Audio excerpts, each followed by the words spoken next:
Hello, hello, hello. What's going on, everybody? Happy Sunday. Happy Sunday. Welcome to another edition of Weekly Astro Forecast. And this is the Weekly Astro Forecast for the week of August 22nd through August 28th. All right, so welcome. If you are new here, my name is Mel. I'm the founder of Divine Feminine Works, where I help people unlock their divinity and discover their magic. All right. And if you're new, welcome. If you're returning, as always, welcome back. This channel is everything tarot, astrology, spirituality, and manifestation. So if those are the things that you like, if those are the things you love, if those are the things you want to learn more about, don't forget to hit that subscribe button as well as that notification bell so you'll always be notified when I come out with new content. And speaking of content, head over to Instagram and hit that follow button. I've got loads of excellent daily content. Plus, I go live every Thursday at 8:30 Eastern Standard Time for live tarot readings by sign. All right, so happy Sunday, guys. Let's let the good people over on Twitter know that we're live so that they can come and join us. All right, so how is the week going for you guys? Let's see if I can get rid of this. There we go. A little malfunction there, but I guess that's to be expected. We are in Mercury retrograde shadow period. I'm not going to get into that today, but I will definitely be talking about that next week because, yeah, we're about to start feeling it with Mercury retrograde. So, but that's for next week. Let's talk about this week. But before I do that, let's talk a little bit about last week. All right, specifically yesterday. Because yesterday we have Mars entering Gemini, all right? And this is a pretty big deal because although Mars typically spends like 1 or 2 months in a sign, Mars is going to be in Gemini for 7 months, okay? From now until March of 2023, Mars is going to be in Gemini. And that's because Mars is slowing down a bit. Plus, it's going to go retrograde for a while. So it's going to make 2 passes in the sign of Gemini. So wherever Gemini is in your chart, make sure that you sort of get comfortable with some dynamic and bold energy because that's what's going to be going on in that area of your life for the next 7 months. All right. So let me give you a perfect example. Let's say you've got Mars in your 10th house of career and public life. So for the next 7 months, you are probably going to go like hard when it comes to starting new work projects, trying to get promoted, maybe starting a business. You're going to be very aggressive. You're going to be very goal driven with Mars there. Now, when Mars goes retrograde, that sort of energy is going to slow down. Things may slow down. You may feel a little lethargic, but by and large, for the next 7 months, like you are going to have like an adrenaline rush, a battery in your back when it comes to career and public life, if Gemini is your 10th house. So again, wherever Gemini is in your chart, that's where you're going to be feeling it for the next couple of months. And that's not necessarily a bad thing, right? Mars, what I love about Martian energy is that it's very initiating. It's very enterprising. So if you need to if there's an area of your life that needs a fire lit under its ass, Mars is going to do that for you. So think of it that way. Wherever Gemini is in your chart, that's where you're going to get some fire under your ass to get moving and start new things. All right. And some people, it may affect you in different ways. It's not necessarily just initiating energy. Mars is also combative. It's also aggressive. So the area of life where this is going to be taking place for you, you may find that you have a lot more conflicts, a lot more confrontation, a lot of competition, some warlike energy. So this is definitely going to affect people in different ways. But by and large, the best use of that Martian energy is basically to start something new in a bold and dynamic way. This isn't a time to beat around the bush. This isn't a time to be shy and withdrawn. Wherever this is going down in your chart, that's where you want to be bold, dynamic, and focus driven. All right. So hopefully the next 7 months, are going to be good for all of us. All right.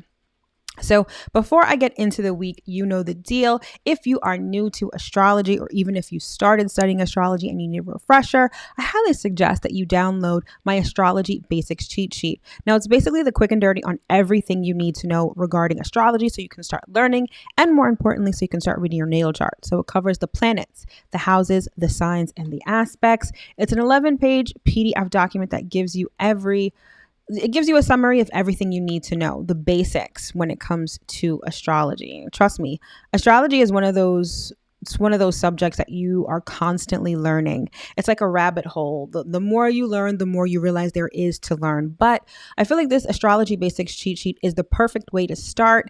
It sets the foundation so that you can start learning more advanced topics. All right. And if you're interested in that, the link is in the description box below. You'll just have to provide your email address and you'll be good to go. All right.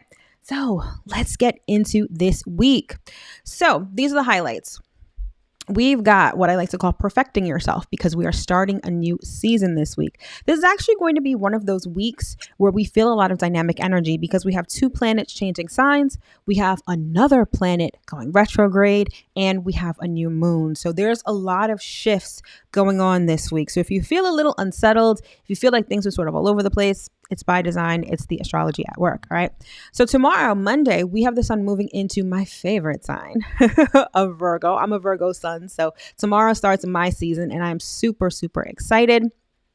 So it's all about perfecting yourself. You know, Virgos, I'm sure all of you know at least one Virgo that's like perfect at everything that they do, you know, because that's just how we are. But by and large, Virgo season is all about perfecting yourself, perfecting your skills, and getting more organized. So that's what we have to look forward to for the next month.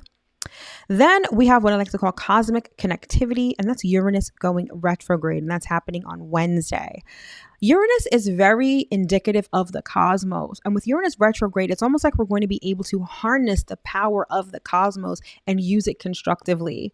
Even though Uranus is not necessarily a personal planet, so the energy of Uranus retrograde isn't going to affect us on a day-to-day basis, Uranus is still going to have a little bit of an effect on us. And what I love about Uranus retrograde is it's twofold. Number one, some of the craziness and that erratic energy sort of lessens. Okay, so things are going to be a little less chaotic. But then two, like I said before, you're able to harness the power of the cosmos. You're able to understand things like astrology and things like that a lot better so that you can sort of, it's almost like pulling a star from the sky and using its energy to your advantage. So it's one of the beautiful ways in which Uranus retrograde can be used and sort of affects us. All right. The next, I have what I like to call being the good guy because we have Mercury going into Libra. Okay. And Libra is definitely a people sign. It's a sign that is concerned with relationships. It's also the sign of being a little superficial. Okay. And people pleasing. Okay. And so Mercury in Libra is going to have an interesting twist to it, which I'll get into a little bit later. And then finally, we end the week on a major note. I call it the perfect new beginning because we have a new moon in the sign of Virgo. And it's going to be a little challenging, but it's going to be, it's definitely going to be a contrast from like a new moon in Leo, let's say. New moon in Leo is very dramatic, whereas new moon in Virgo is very practical. It's a little boring, but very necessary. All right. So that's what we have going on this week. So now let's take a closer look at what the week looks like. All right. So on Monday, we have the sun moving into Virgo and we have Mercury trine Pluto. Then on Wednesday, we have Uranus going retrograde and the moon moving into Leo. Followed by Thursday, we have Mercury moving into Libra and then Venus square the North Node. Friday, we have the moon moving into Virgo and getting ready for that new moon that's going to be happening on Saturday. Saturday, we also have the sun square Mars and Venus square Uranus. And then finally on Sunday, closing out the week, we've got Venus opposite Saturn. So like I said, we've got 2 planets shifting signs. We have a retrograde and a new moon. So expect a lot of energy shifts this week. All right, so let's get into it. So on Monday, like I said, we have the sun moving into Virgo, and you'll see that at the bottom right hand of your screen. And we also have Mercury in Virgo, which is going to be trine to Pluto in Capricorn. All right, so let's talk about it. So, like I said, Virgo season officially starts tomorrow, specifically at 11:56 p.m. So for the entire day, actually from today until 11:56 p.m. tomorrow, the sun is going to be at the anaretic degree of Leo, which is the 29th degree. That's the very last degree of a sign. And when the sun is at the anaretic degree, it's like its most potent energy. So the sun being in its home sign of Leo, like today and tomorrow until tomorrow night, this is the perfect time to really get that last bit of Leo energy. It's sort of like squeezing the orange for that last bit of juice, right? So this is going to be the time where you're going to want to do something creative. If you are looking for romance, this may be between today and tomorrow. You may want to shoot your shot. If you're trying to create something new, do it now while the sun is still in its home sign at that anaretic degree, because that's when it's most potent. All right. Then, like I said, 11:56 p.m. tomorrow, Virgo season officially starts. So Virgo season gets sort of a bad rep because it's really not exciting. Here in the Northern Hemisphere, it sort of signals the end of summer. So it's all about, the fun in the sun ends, vacation is over, it's time to go back to school, it's time to go back to work. We're starting a new season, okay? And so it's sort of like a Debbie Downer in a sense, because it doesn't have that flash and pizzazz that Leo season has. It's really more about getting to work, getting organized, and getting efficient, right? This is all about taking care of practical concerns, paying attention to detail, but most importantly, perfecting your craft, okay? I'm going to talk more about this with the new moon in Virgo on Saturday. But this time now, what I've noticed over the last couple of years, as I've been paying more attention to the lunar cycle, is that even though the new moon is all about new beginnings, new moon in Virgo is sort of continuing doing what you're doing, perhaps in a better way. Okay. So it may not necessarily be the case that you're starting something brand new, right? It's not like a new moon in Aries that's like, boom, coming out the gate, doing something new. In Virgo, you're really perfecting what you've already been doing, okay? And that's pretty much how the energy is going to be over the next month. It's going to have you take a very detailed and analytical look at whatever it is that you're doing, whatever house Virgo is in your chart. That's sort of where you want to take stock of what you've been doing, how you've been doing it, and fine-tuning it, making it better, perfecting your craft, okay? Virgo is also a sign of health matters. So over the next month, many of us may be paying more attention to our health, maybe our diets, maybe our physical activity. Maybe we may be perfecting our health regimens, right? Remember I said before, Virgo is boring, right? It sort of signals the end of summer and things sort of returning back to reality. And so maybe you've been spending the summer eating with reckless abandon, drinking like a fish. And I feel like Virgo season is going to be the time where you sort of take a look and be like, all right, it's time for me to get back on my meal plan. It's time for me to cut out some alcohol, eat a little better, take better care of my body. So I feel like a lot of us are going to be feeling that energy during Virgo season. And again, this may just be, it's very regular. And I hate to say that about Virgo because anyone that has prominent Virgo placements, you're anything but regular, right? But Virgo season is very much about the everyday details of life. It's about our normal routine. Virgo is also very ritualistic, right? Because the things we do on a daily basis, those are our rituals. So maybe perhaps at the new moon, you may be discovering a new ritual or perfecting your daily routine in a different way, perhaps. Maybe getting more organized, being more practical, trying to find a better way to do things, whether it's faster, whether it's more efficiently, whether it's more cost effective. I feel like a lot of us are going to have these sort of themes playing out for us over the next month. All right. So that's Virgo in a nutshell. And that's what the next month is going to look like. All right. And then that same day, we have Mercury trine Pluto. Now, this is one of those transits that can be really good. It can also be a little dangerous, okay? Because Mercury trine Pluto is all about the power of persuasion. It's almost like you can persuade people effortlessly to get on your program, do what you want them to do. It's very convincing sort of energy, which is great. So if you're doing anything like negotiating, making sales, trying to get a good deal on something, anything having to do with court, right? If you're in school and you're arguing, let's say like your thesis or something like that, Mercury trine Pluto is perfect because it'll get people to be on your side. It'll get people to buy into what you're selling. It's one of those really great transits. However, it could also go the other way. Like you can really convince people of some fuck shit, or you can get people to follow you on some bullshit. So you really need to be cognizant of not only what you're saying, but also what you are taking in and what you are signing up for. All right. May not be, if you feel Pluto is all about power and control. Okay.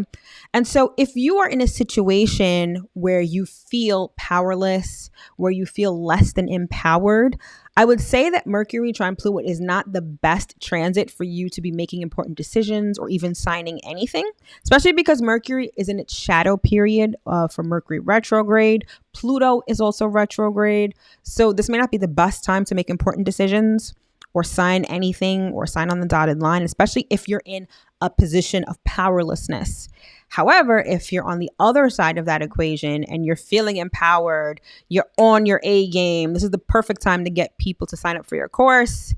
Anything that you want to convince people of will be perfect under this transit, okay? An interesting facet of this transit is that criminal activity thrives under this transit. It's like your mind becomes more wired to how you can get over on people, how you can steal from people. It's like the underworld and all of the ugliness of life becomes, you're able to understand it a lot better. So if you're looking to do some fuck shit, hey, Mercury trine Pluto, perfect. I mean, you're obviously going to reap the consequences of that at some point in the future. So keep that in mind. But again, if you are on some shiesty shit, if you are trying to get over on people, Mercury trine Pluto, perfect for that. All right. Also, Pluto is definitely retrograde right now. Mercury is about to be retrograde. So on the good side of this transit, if you are looking to get a better deal, have a good outcome in like a legal proceeding or something like that, don't expect immediate results. Things are moving a little more slowly right now. So although you may be very convincing, don't expect immediate gratification. Things are going to pan out over time more so than immediately. Okay, so that's definitely something for you to keep in mind. All right, so that's Monday. So now let's move on to Wednesday. So on Wednesday, we have one of the major transits of the week, which is Uranus going retrograde. And you'll see that at the top right hand of your screen. And then we also have the moon entering Leo on Wednesday. All right, so let's get into it. So I sort of alluded to this earlier during the highlight section, but Uranus retrograde, I personally love it, right? Because Uranus is all about unpredictability. It signifies the hand of God. So it's things that are necessarily out of our control. And it's sort of, when Uranus is direct, you have to roll with the punches and you really have to just let things be. You have to surrender. So when Uranus is retrograde, things aren't necessarily as chaotic. Things slow down a bit in terms of its craziness, right? And Uranus is in Taurus, right? And Taurus is a fixed sign. So Taurus loves comfort. Taurus is stubborn. Taurus wants things to remain the way that they are. And Uranus direct in Taurus was like a bull in a china shop, just wrecking things and sort of making chaos out of what was once orderly and sort of fixed and in its place. So wherever Taurus is in your chart, that's probably where you've been experiencing a lot of upheaval, a lot of surprises, a lot of just unpredictability, right? So now with Uranus going retrograde, you're going to get a little more predictability. Things aren't going to be so crazy. Things are going to sort of calm down for a little bit.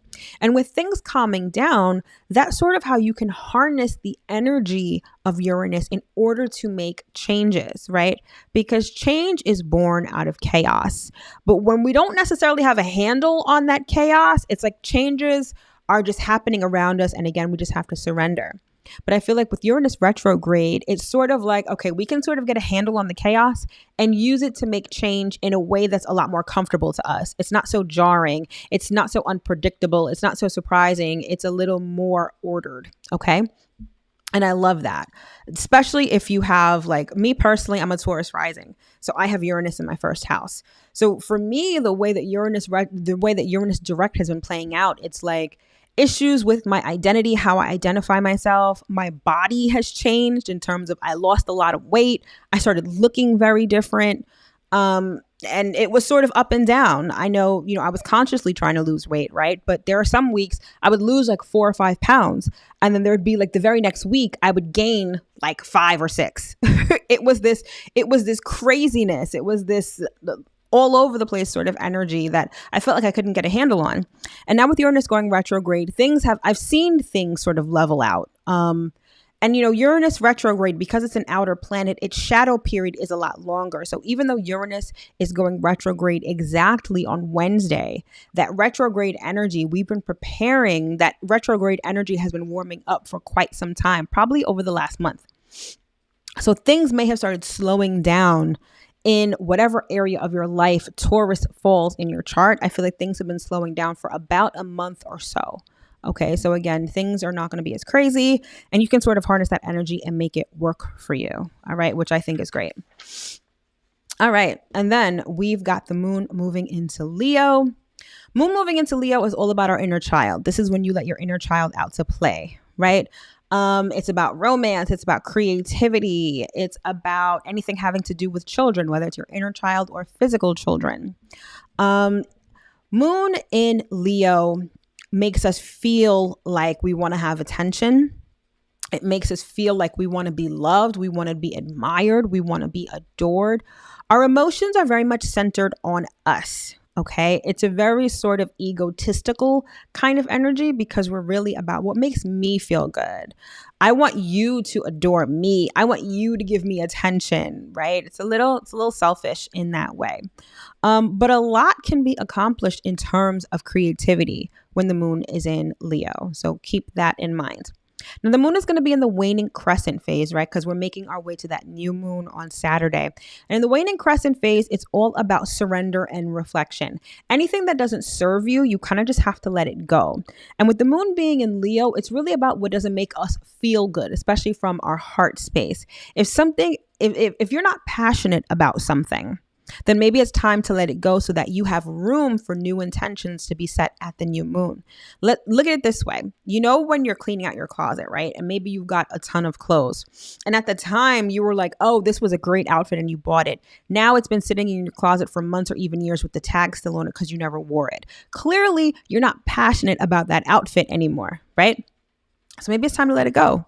Let it go, throw it out. Well, not throw it out, donate it, to Goodwill or something like that so that now you have more room in your closet for things that you actually like, for things that you're actually passionate about. And I feel like the moon in Leo is going to give us that sort of energy to sort of spring clean our emotions, really tap into our heart space and figure out what it is that we truly want, what truly makes our heart sing, and get rid of what doesn't. Okay.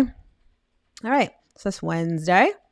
So now we move on to Thursday. So on Thursday, we've got Mercury moving into Libra, and you'll see that at the right-hand side of your screen. And then we also have Venus square the North Node. Venus is in Leo, pretty close to the moon on Thursday. And we've got the North Node, which is in Taurus, which is right up under Uranus. All right. So Mercury into Libra is what I alluded to before as being the good guy. Okay. Libra is great at seeing all sides of a situation. Libra can sort of relate to everybody. It's a very relational kind of sign. And so with Mercury in Libra, we're able to relate to people a lot better through our communications or even through our thoughts. We're able to sort of collectively relate to people on a particular subject, or we're able to empathize with people even, I find, with Mercury in Libra. So it's going to be at the anaretic 29th degree of Virgo until 9:56 p.m. on Thursday. And again, Mercury in Virgo, that was Mercury's home sign. So just like I mentioned before, with the sun at that 29th degree of Leo, right? It's like squeezing out the last bit of juice of that orange. We're going to be doing this same thing between Wednesday and Thursday with Mercury, because Mercury is going to be at that 29th degree of Virgo, and Virgo is its home sign. So if you're looking to make any plans, if you're looking to start studying something, if you're looking to get any contracts together, write anything important, you're going to want to do it between Wednesday and Thursday when Mercury is at that anaretic 29th degree of Virgo, okay? Because thereafter, Mercury is going to be moving into Libra, and the energy is going to be quite different. Now, one of the things that I find that's very prominent with Mercury in Libra is this idea of people pleasing, or this concept of people pleasing. While it's great to be able to see both sides of a situation, Mercury in Libra lends itself to not only people pleasing, but indecisiveness. Like, you can see everyone's side, so you're like, I don't want to make a choice, especially if you're like, let's say you're caught in the middle of an argument or disagreement between two friends, and you're able to see where both friends are right and where both friends are wrong. And each friend is like, well, what do you think? Who do you think is right? You're going to be like, well, I think you're both right. Right? Like, while that may be great, it sort of gets you nowhere. So for the next couple of weeks, making a decision may be a little difficult. It's really a time where you'll want to reflect. So rather than trying to take action on a decision, I feel like Mercury in Libra is great for being able to think of plans, right? Because if you're able to see all sides, if you're able to see all perspectives, that's a great way for you to be able to sort of plan things out, write things, journal things. So I feel like Mercury in Libra is very much a time of reflection. Even though Libra is a cardinal sign and cardinal signs are all about taking action, if you're indecisive, it's almost impossible to move forward, right? Because you're vacillating between two or more different options, and it's almost like analysis paralysis, right? So I feel like Mercury in Libra is a great time to really analyze things, to see all sides of a subject and make plans, okay? Definitely not necessarily the best time to take action. It also brings into focus our one-to-one relationships. Mercury is all about communication. And so with Libra being a relational sign, many of our one-to-one relationships are going to come into focus, and how we communicate with people. Apart from just being indecisive and people-pleasing, Libra is also peace-seeking, okay? And so maybe Mercury in Libra may be a time where you are trying to find more peace in your one-to-one relationships. What can you do, or what can the other party do to make this relationship more harmonious? Okay, so some of us may be dealing with those themes while Mercury is in Libra. But there's also, again, going back to this people pleasing thing, there's also this element of not asserting yourself. Again, because if you're people pleasing, are you actually asserting yourself? The answer is probably not, right? Because you're trying to appease other people. So be mindful of that. And with Mercury representing communication, many of us may have to do some things like throat chakra exercises, find our voice, and really speak up. So if you find that Mercury in Libra tends to be a challenging time for you, excuse me, I feel like you may have to work on finding your voice. You may have to work on asserting yourself more, on valuing your opinion more. Okay, so that may also be how Mercury in Libra plays out for some of us. All right. And the same day we have Venus square the North Node, which is a very interesting sort of transit. All right. So we've had some North Node transits every week for at least the last 3 or 4 weeks. So the last month or so, there's been this emphasis on where we're supposed to go, what our purpose in this life is, and most importantly, who we are becoming. And I feel like who we are becoming is that question that Venus square the North Node is going to highlight, okay? Because in essence, Venus square the North Node is like relationships that are sort of at odds with your soul growth, right? Many of us may be experiencing a glow up of some sort. You know, we're ascending, we're transforming, and some of our relationships aren't necessarily transforming in the same ways that we are, right? You know, every time you level up, not everyone can level up with you. Some people sort of need to stay where they are. And that's the essence of Venus square the North Node. For some, it may not even be your relationship with other people. It may be your relationship to things like money, material things, okay? Your relationship or your attachment to those things may be at odds with where you're supposed to go, where you're headed in this life, or who you are to become. During this transit, it's sort of like the universe is pushing us in the direction of our true north, right? And there may be this resistance on our part to move in that direction. Many of us may be clinging to what we find comfortable or what we're used to, rather than letting go and experiencing something new that's ultimately in our best interest. And again, this could be with any sort of personal relationship. It could be your relationship to money. It could even be your values, right? Because Venus also represents the things that we value. So your values may be a little outdated. They may not be in alignment with where the universe is trying to take you, or where your higher self is trying to take you. And so some of us may find that that struggle definitely pronounced under Venus square the North Node. And it's also like easily falling back into old patterns.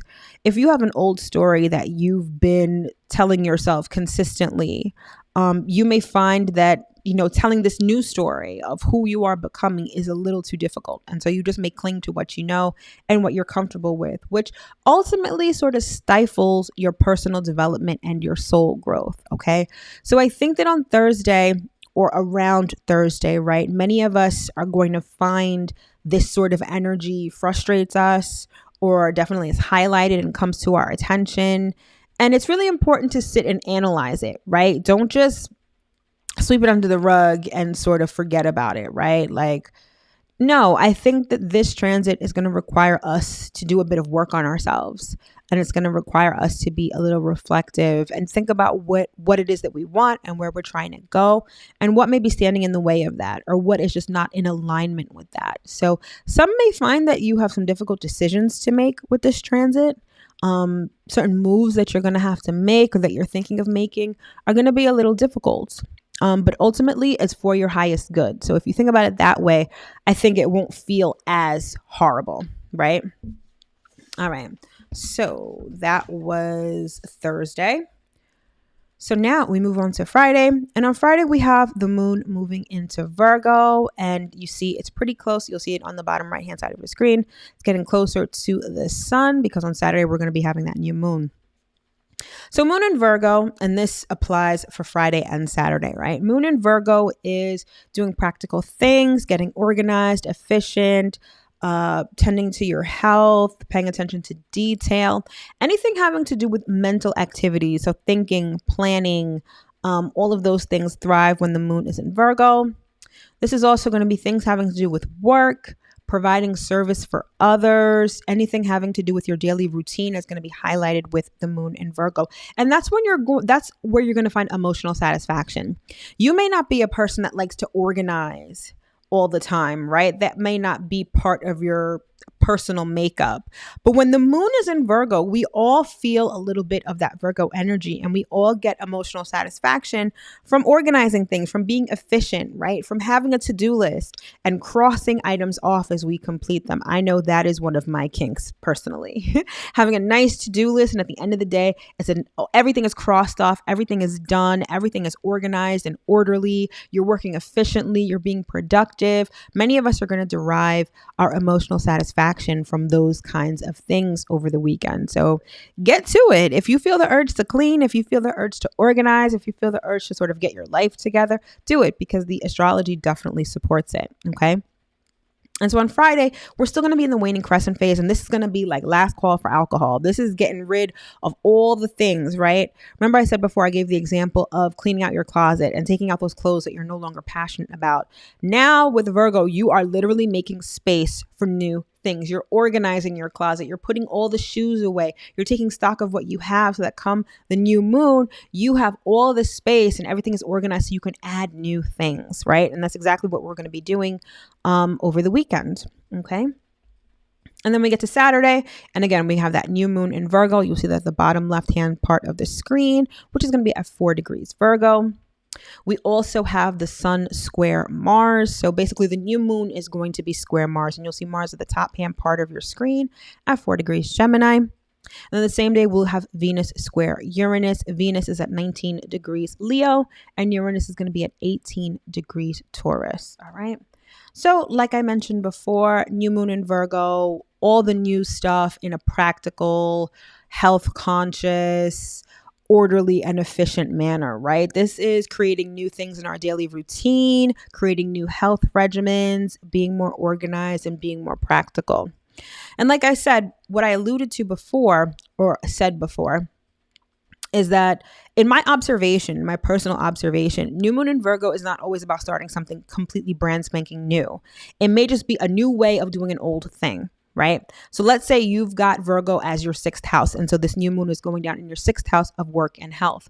This may not be starting a new work project. It may not be looking for a new job. It may be getting more organized and doing your work in a different way. Okay. Maybe shining new light on something, bringing something new back around, right? Bring something old back around so it feels new and it's working better. It's working more efficiently. Okay. So don't necessarily feel like you got to start something new. Maybe you just need to do whatever you're doing in a new way. And I feel like that's the essence of new moon and Virgo energy. All right. This is going to be paying attention to details, analyzing things. I think I sort of went through all of that before. Now, the new moon is going to be square to Mars, and this sort of covers the sun square Mars as well.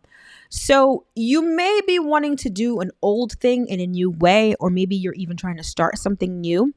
But Mars in Gemini has your mind all over the place. You're trying to do 58 million things at once, and you're sort of scattering your energy to the point where you're not really being productive at all. This could be like having a clear goal, right? Because Virgo is a very practical sign, goal-oriented as well. This could be having a clear goal and your mind is just all over the place. Your mind can't focus. You're easily distracted.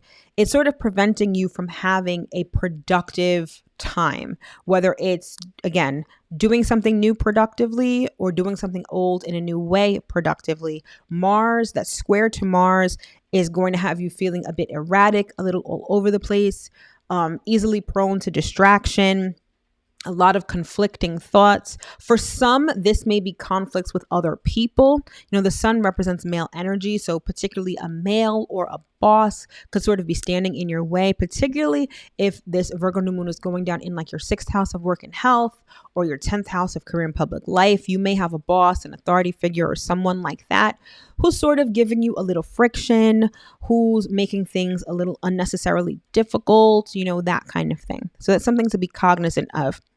But being cognizant of it is one thing, but don't allow it to deter you from doing what you need to do. Virgo is a perfectionist, right? And Virgo doesn't stop until things are perfect, right? Almost obsessively at times. And so there may be this urge to sort of give up because things are a little too difficult or you can't focus.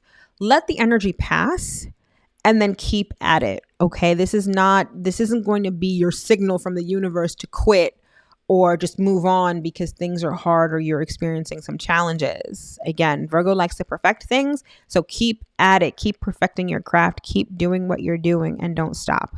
All right. Sun square Mars can also lend itself to reckless and impulsive behavior. Anytime you have Mars in the mix, you have the propensity for like violence or being extremely impulsive. And so again, this is very much in contradiction to that new moon in Virgo energy. New moon is orderly, diligent, sort of has their nose to the grindstone, is doing what they need to do. Whereas the sun,